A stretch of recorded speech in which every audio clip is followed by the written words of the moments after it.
तो दोस्तों स्वागत है आपका एग्जाम टारगेट 24 में। मैं राम सिंह आप सभी का स्वागत करता हूं। इसमें हम बात करेंगे बिहार शिक्षक भर्ती यानी कि बीपीएससी ट्री 2.0 के लिए समान अध्ययन की प्रैक्टिस सेशन की, जो कि यदि आप चाहे आप जूनियर दे रहे हो, टीजीटी दे रहे हो या पीजीटी दे रहे हो, सभी के लिए इंपॉर्टेंट रहेगा ये जीएस का प्रैक्टिस सेशन, जो कि 40 क्वेश्चन वाला पोर्शन है। जिसे इसी पे 80 + 40 यानी 80 आपको सब्जेक्ट पे और 40 इस जीएस पे ही कट ऑफ बनने वाला है। बाकी जो 30 क्वेश्चन होगा हिंदी और इंग्लिश का है, जिसमें 22 क्वेश्चन हिंदी रहने वाला है और 8 क्वेश्चन इंग्लिश रहने वाला है। वो क्वालिफाइंग है, लेकिन उसको भी आपको मैक्सिमम अटेम्प्ट करके आना है, मैक्सिमम सही करके आना है। तो हम इसमें बात करें जीएस के प्रैक्टिस सेट की, जो कि हमारा 2-3 सेट ऑलरेडी हो चुका है। यदि आपने उसको नहीं देखा है तो आपको प्लेलिस्ट फॉलो करना चाहिए, वहाँ से आप इन 3 प्रैक्टिस सेट को देख सकते हैं। काफ़ी यहाँ से आपको हेल्प मिलने वाली है और ये हमारा चौथा प्रैक्टिस सेट है। ठीक है, इसमें चौथे में हम बात करेंगे। और यदि आपको इसकी पीडीएफ चाहिए तो डिस्क्रिप्शन में लिंक मिलेगा, वहाँ से आप इसको टेलीग्राम ज्वाइन करेंगे, जहाँ से आपको पीडीएफ मिल जाएगी। तो वीडियो देखने के बाद तुरंत 10 मिनट बाद आपको इसकी पीडीएफ मिलने वाली है। तो चलिए शुरुआत करते हैं आज के इस महत्वपूर्ण सेशन की। काफ़ी अच्छे क्वेश्चन हैं। प्रकाश संश्लेषण के लिए आवश्यक 4 मूलभूत तत्वों में शामिल कौन कौन सा है? कार्बन डाइऑक्साइड, खनिज पदार्थ, क्लोरोफिल और सूर्य का प्रकाश। क्लोरोफिल, सूर्य का प्रकाश, कार्बन डाइऑक्साइड और पानी। रसायन कार्बोनेट, तो ये भी नहीं होगा, ये भी नहीं होगा, ये भी नहीं होगा। होगा क्या? क्लोरोफिल होगा, सूर्य का प्रकाश होगा, कार्बन डाइऑक्साइड होगा और पानी होगा, जिसे जलवाष्प बोलते हैं। ये सारी चीज़ें होंगी तभी क्या होगा? प्रकाश संश्लेषण होगा। दूसरा ऑप्शन क्या है? सही है। अगला क्वेश्चन लेते हैं। तात्या टोपे उन सेनानायकों में से एक थे जिन्होंने डैश में भारतीय स्वतंत्रता संग्राम में भाग लिया था, यानी कब भाग लिया था? 1857 के स्वतंत्रता संग्राम में भाग लिया था। किसने? तात्या टोपे ने। ऑप्शन नंबर 1 करेक्ट है। सॉरी। 1973 में केशवानंद भारती केस में इस प्रश्न को उठाया गया था कि प्रस्तावना को पूरी तरह से बदला जा सकता है, धाराओं में विभाजित किया जा सकता है, संशोधित किया जा सकता है या फिर संशोधित नहीं किया जा सकता है। सबसे पहले तो आप बताएंगे, देखिए ये 1973 में हुआ था केशवानंद भारती केस बनाम केरल राज्य हुआ था। और इसमें हुआ क्या था, ये आपसे पूछा जा रहा है। इसमें क्या हुआ था?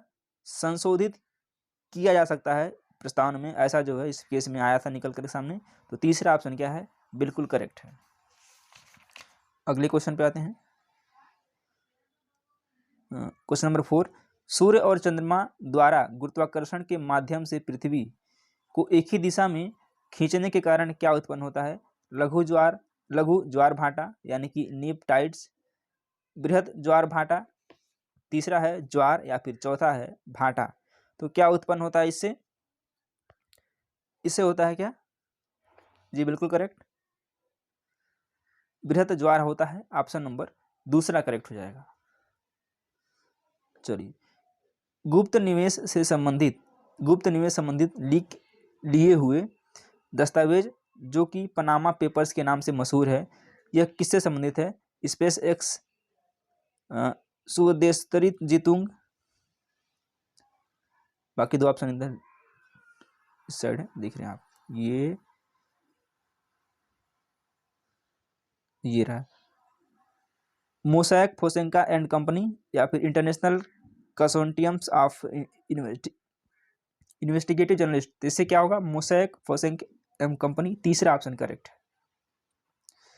कौन सी पंचवर्षीय योजना पीसी महालनोबिस पर आधारित थी? दूसरी पंचवर्षीय योजना, पहली पंचवर्षीय योजना, तीसरी पंचवर्षीय योजना या फिर चौथी पंचवर्षीय योजना? तो इसमें जो दूसरी पंचवर्षीय योजना थी वो महालनोबिस के मॉडल पर आधारित थी। ऑप्शन पहला करेक्ट है। अहमदनगर की किसी रानी ने सम्राट अकबर के खिलाफ युद्ध लड़ा था, यानी कि अहमदनगर की कौन सी रानी थी जिन्होंने अकबर के खिलाफ युद्ध लड़ा था? चांद बीबी, रजिया सुल्तान, दुर्गावती या फिर रूपमती? ये थी चांद बीबी। ऑप्शन नंबर 1 करेक्ट हो जाएगा। अगला क्वेश्चन लेते हैं। सागा 220 को भारतीय अंतरिक्ष अनुसंधान संगठन द्वारा विकसित किया गया है। सागा 220 क्या है? मिसाइल है, सुपर कंप्यूटर है, उपग्रह है या फिर पेस मेकर है? सागा 220 क्या है? यह एक सुपर कंप्यूटर है। दूसरा ऑप्शन क्या है? करेक्ट है। जो मैथ और रीजनिंग के क्वेश्चन है उसको हम लास्ट में देखेंगे। ये रहा, इसके बाद ये भी मैथ है। इनमें से कौन सी नीलगिरी पहाड़ियों की सबसे ऊंची चोटी है? इनमें से कौन सा जो है नीलगिरी पहाड़ी की सबसे ऊंची चोटी है? अरमाकोंडा, अनाईमुड़ी, कलसुबाई या फिर दोदा बेट्टा? सबसे ऊंची चोटी कौन सी है? यह है दोदा बेट्टा, ऑप्शन चौथा करेक्ट है। अगला क्वेश्चन, बंकिम चंद्र चट्टोपाध्याय द्वारा लिखित राष्ट्रीय गीत वंदे मातरम निम्नलिखित में से किस उपन्यास का हिस्सा है? आनंद मठ, दुर्गेश नंदिनी, देवी चौधरानी या फिर कपाल कुंडल? कपाल कुंडल। तो जो राष्ट्रीय गीत वंदे मातरम है वह किस पुस्तक में है या किसका हिस्सा है? वह आनंद मठ में है, ऑप्शन नंबर पहला करेक्ट है। वर्ष 1937 में डैश पहली बार किसी गांव में कांग्रेस अधिवेशन का आयोजन हुआ था? कहाँ हुआ था?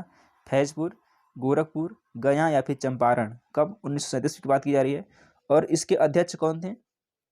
यदि आप जानते हैं तो कमेंट बॉक्स में कमेंट कीजिएगा। यह फैजपुर में हुआ था। कहाँ हुआ था? फैजपुर में हुआ था, पहला ऑप्शन करेक्ट है। कब हुआ था? 1937 में। और इसकी अध्यक्षता किसने की थी? तो जवाहरलाल नेहरू ने इसकी अध्यक्षता की थी, ऑप्शन नंबर ए करेक्ट है। चलिए अगला क्वेश्चन, भारत छोड़ो आंदोलन के दौरान आसफ अली ने डैश में राष्ट्रीय कांग्रेस का झंडा फहराया था? कहाँ पर फहराया था झंडा आसफ अली ने? इसका ऑप्शन इधर है, किधर है? इधर है। नई दिल्ली, गोवा, कलकत्ता जो कि अब नाम इसका कोलकाता है, या फिर बम्बई अब मुंबई? तो आसफ अली ने जो झंडा फहराया था कहाँ फहराया था? वह फहराया था बम्बई में, जो कि वर्तमान मुंबई के नाम से जाना जाता है। चौथा ऑप्शन क्या है? सही है। ये मैथ क्वेश्चन है, ये भी है मैथ, ये भी है, ये भी है, ये भी है। चलिए, इनमें से कौन सा पर्यावरण संबंधी चिंता का विषय नहीं है? प्लास्टिक की खपत और इस्तेमाल में वृद्धि, ग्लोबल वार्मिंग, प्रदूषण स्तर का बढ़ाना, ओजोन परत का बढ़ना? इनमें से कौन सा पर्यावरण संबंधी चिंता का विषय नहीं है पूछा गया है? तो प्लास्टिक की खपत और इस्तेमाल होगा तब भी इसके लिए ये चिंता की संभावना है, ये तो नहीं होगा। ग्लोबल वार्मिंग से भी चिंता की संभावना है। प्रदूषण स्तर बढ़ेगा तब भी चिंता की बात है, लेकिन ओजोन परत का बढ़ना जो है ये चिंता का विषय नहीं है। तो चौथा ऑप्शन क्या हो जाएगा? करेक्ट हो जाएगा। CSIR का पूर्ण रूप क्या है? CSIR का पूरा यानी कि फुल फॉर्म पूछा जा रहा है, क्या है? आइए देखते हैं।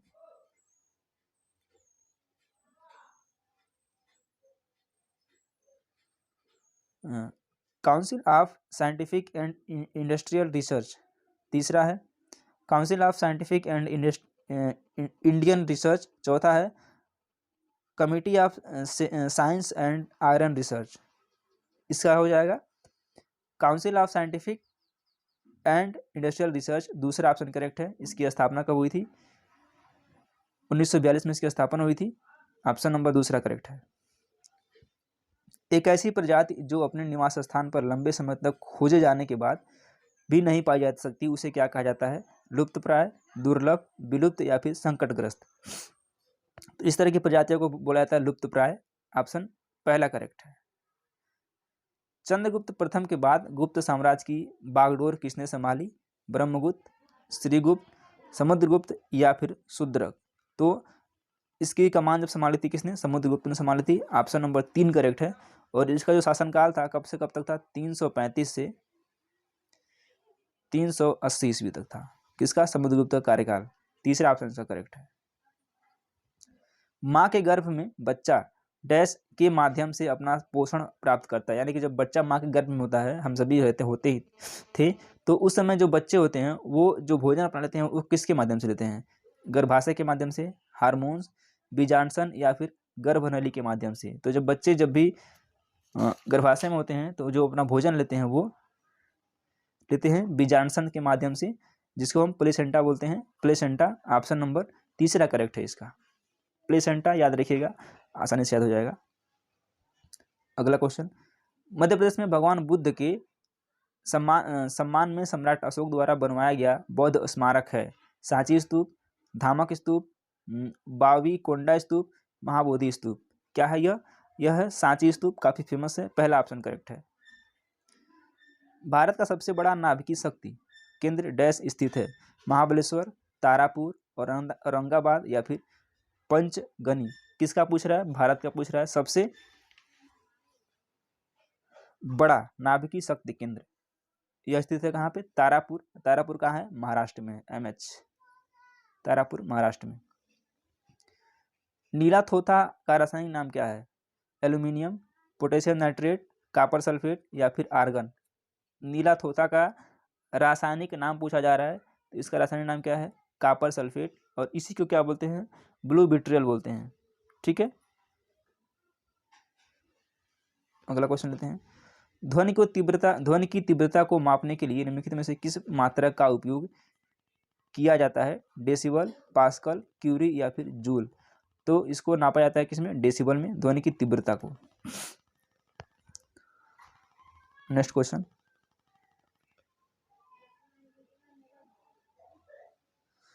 चलिए। भारत के पहले बीम को किसके द्वारा विकसित किया गया था? काली 5000 है। डीआरडीओ और बार्क, इसरो और डीआरडीओ, बीईएल और इसरो, या फिर सीडैक के द्वारा यह निर्मित किया गया था? डीआरडीओ और बार्क के द्वारा। पहला ऑप्शन करेक्ट हो जाएगा। निम्नलिखित में से क्या संयुक्त राष्ट्र का एक अंग नहीं है? अंग नहीं पूछा गया है। राज्य परिषद, महासभा, अंतर्राष्ट्रीय न्यायालय या फिर सुरक्षा परिषद।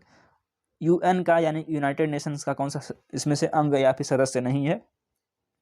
तो राज्य परिषद इसका सदस्य नहीं है, बाकी तीनों के तीनों सदस्य हैं। पहला ऑप्शन करेक्ट है इसका। निम्नलिखित में से क्या सार्वजनिक क्षेत्र की एक इकाई नहीं है? सार्वजनिक क्षेत्र की इकाई नहीं है, कौन सा है? एनटीपीसी बिल्कुल है, आईसीआईसीआई बिल्कुल है, भेल बिल्कुल है, लेकिन बीसीसीएल ये नहीं है। तो चौथा ऑप्शन क्या हो जाएगा? करेक्ट हो जाएगा। ये पर्वत से संबंधित क्वेश्चन है। कामत, इसको कामत बोलते हैं। नामचा बरवा, मुरला मंदाता, निम्नलिखित में से किसके नाम है? हिमालय के ज्वालामुखियों के, हिमालय की पर्वतीय चोटियों के, हिमालय क्षेत्र में बहने वाली जनजातियों के रहने वाले हिमालय से निकलने वाली नदियों की। तो ये नदी नहीं है, जनजाति नहीं है, ज्वालामुखी नहीं है, ये क्या है? हिमालय की पर्वत चोटियां हैं। दूसरा ऑप्शन करेक्ट है। निम्नलिखित में से क्या ग्रामीण विकास का समर्थन नहीं करता है? शहरी ऋण, विपणन का विकास, मानव संसाधनों का विकास, जैविक खेती का विकास, बढ़ावा, जैविक खेती को बढ़ावा। इसमें हो जाएगा शहरी ऋण। पहला ऑप्शन करेक्ट है। 1929 इंपॉर्टेंट क्वेश्चन है। 1929 में दिल्ली की केंद्रीय विधानसभा में किन दो स्वतंत्रता सेनानियों ने स्मोक बम फेंके थे? भगत सिंह और सुभाष चंद्र बोस, भगत सिंह और बटुकेश्वर दत्त, भगत सिंह और मंगल पांडे, भगत सिंह और चंद्रशेखर आजाद। आई होप आप सभी को इसका आंसर पता है, भगत सिंह और बटुकेश्वर दत्त। दूसरा ऑप्शन करेक्ट है। कब फेंके थे? 8 अप्रैल 1929। डेट भी याद रखिएगा, 8 अप्रैल 1929। ठीक है, चलिए आगे बढ़ते हैं। अगला क्वेश्चन देखते हैं क्या है।